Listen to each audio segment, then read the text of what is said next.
In November En 2019, novembre my friend and I visited the Holy Land. 2019, mon frère et moi, un ami et moi, nous avons visité la Terre Sainte. Pendant que nous étions là-bas, nous avons relu et étudié les Écritures sur la vie de Jésus-Christ. Un matin, nous nous sommes tenus sur la rive nord-ouest de la mer de Galilée, en un lieu qui pourrait bien être celui où Jésus a retrouvé ses disciples après sa résurrection. Après la résurrection de Jésus, comme nous le lisons dans Jean au chapitre 21, Pierre et les autres disciples pêchèrent toute la nuit sans aucun succès. Au matin, ils virent un homme debout sur la rive qui leur dit de jeter leur filet de l'autre côté du bateau. À leur grand étonnement, le filet se remplit miraculeusement. Ils reconnurent immédiatement que l'homme était le Seigneur et ils se précipitèrent à sa rencontre. Alors qu'ils tiraient le filet rempli de poissons vers la rive, Jésus leur dit « Venez manger ». Jean rapporte, après qu'ils eurent mangé, Jésus dit à Simon-Pierre, « Simon, fils de Jonas, m'aimes-tu plus que tu ne m'aimes ceci ?» Alors que je me tenais sur le même rivage, j'ai pris conscience que la question du Sauveur était l'une des plus importantes questions qu'il puisse me poser un jour. Je pouvais presque entendre sa voix me demandant « Russell, m'aimes-tu plus que ne m'aimes ceci ?» Vous demandez-vous de quoi Jésus parlait quand il a demandé à Pierre « M'aimes-tu plus que ne m'aime ceci ?» Pour appliquer cette question à nous-mêmes aujourd'hui, le Seigneur pourrait bien nous demander à quel point nous sommes occupés et nous interroger sur les nombreuses influences positives et négatives qui se disputent notre attention et notre temps. Il pourrait demander à chacun d'entre nous si nous l'aimons plus que les choses de ce monde. Il s'agit peut-être d'une question sur ce qui est vraiment important à nos yeux, que nous suivons et la façon dont nous voyons nos relations avec les membres de notre famille et nos voisins. Ou peut-être qu'il nous demande ce qui nous apporte vraiment la joie et le bonheur. Est-ce que les choses de ce monde nous apportent la joie, le bonheur et la paix que le Sauveur a offert à ses disciples et qu'il nous offre? Lui seul peut nous apporter la joie, le bonheur et la paix véritable à travers notre amour pour lui et notre obéissance à ses enseignements. De quelle façon est-ce que je répondrai à la question « M'aimes-tu plus que ne m'aime ceci ?»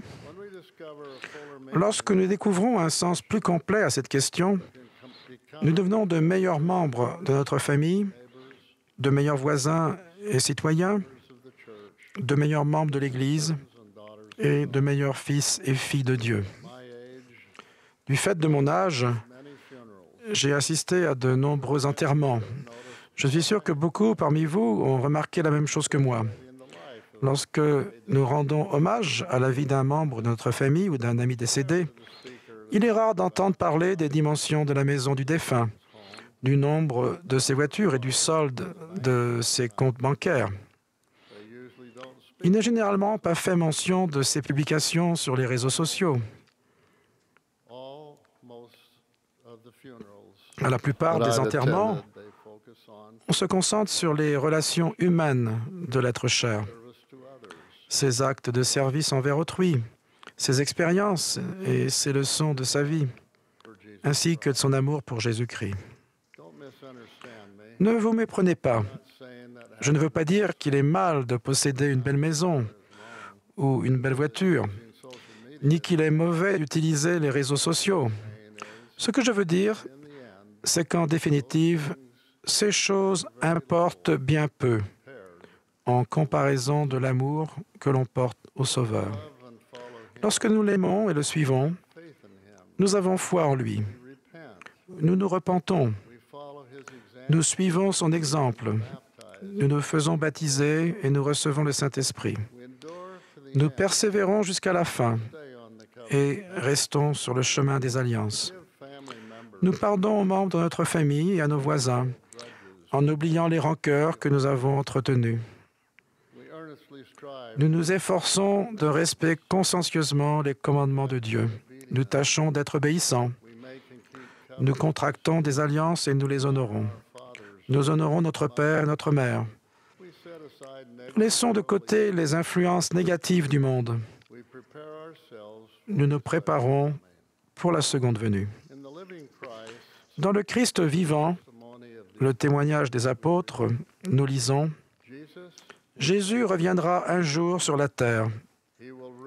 Il gouvernera en roi des rois et régnera en seigneur des seigneurs.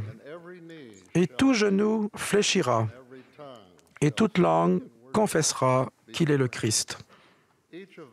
Nous comparaîtrons tous pour être jugés par lui selon nos œuvres et les désirs de notre cœur. » Étant l'un des apôtres qui ont signé ce document, je peux dire que savoir que Jésus est la lumière, la vie et l'espoir du monde me donne un plus grand désir de l'aimer chaque jour davantage. Je témoigne que notre Père céleste et Jésus-Christ vivent. Je témoigne qu'il nous aime. Les Écritures nous apprennent que Dieu a tant aimé le monde qu'il a donné son Fils unique, afin que quiconque croit en lui ne périsse point, mais qu'il ait la vie éternelle. Les Écritures nous apprennent aussi que Jésus a tant aimé le monde qu'il a donné sa vie, afin que tous ceux qui croient deviennent les fils et les filles de Dieu. Notre Père céleste nous a tant aimés qu'il a préparé son plan du salut avec un sauveur comme personnage central. Et Jésus nous a tant aimés que dans le grand conseil des cieux, lorsque notre Père céleste a demandé « Qui enverrai-je ?» Jésus, qui était le premier-né de tous les enfants d'esprit du Père, a répondu « Me voici, envoie-moi. » Il a dit au Père « Père, que ta volonté soit faite et que la gloire t'appartienne à jamais. » Jésus s'est porté volontaire pour être notre Sauveur et notre Rédempteur, afin que nous puissions devenir comme eux et revenir en leur présence. Ces deux passages des Écritures nous apprennent également que pour retourner en leur présence, nous devons croire. Nous devons croire en Jésus et au plan du bonheur de Dieu. Croire, c'est aimer et suivre notre Sauveur et respecter les commandements, même dans les épreuves et les conflits. Le monde d'aujourd'hui est instable. Il y a des déceptions, des désaccords, de la détresse et des distractions. En 2017, Dallin H. Oaks, de la première présidence, a fait cette observation. Je cite, « Nous vivons à une époque difficile, marquée par de grandes inquiétudes, des guerres et des bruits de guerre, de potentielles épidémies de maladies infectieuses, des sécheresses, des inondations et le réchauffement climatique.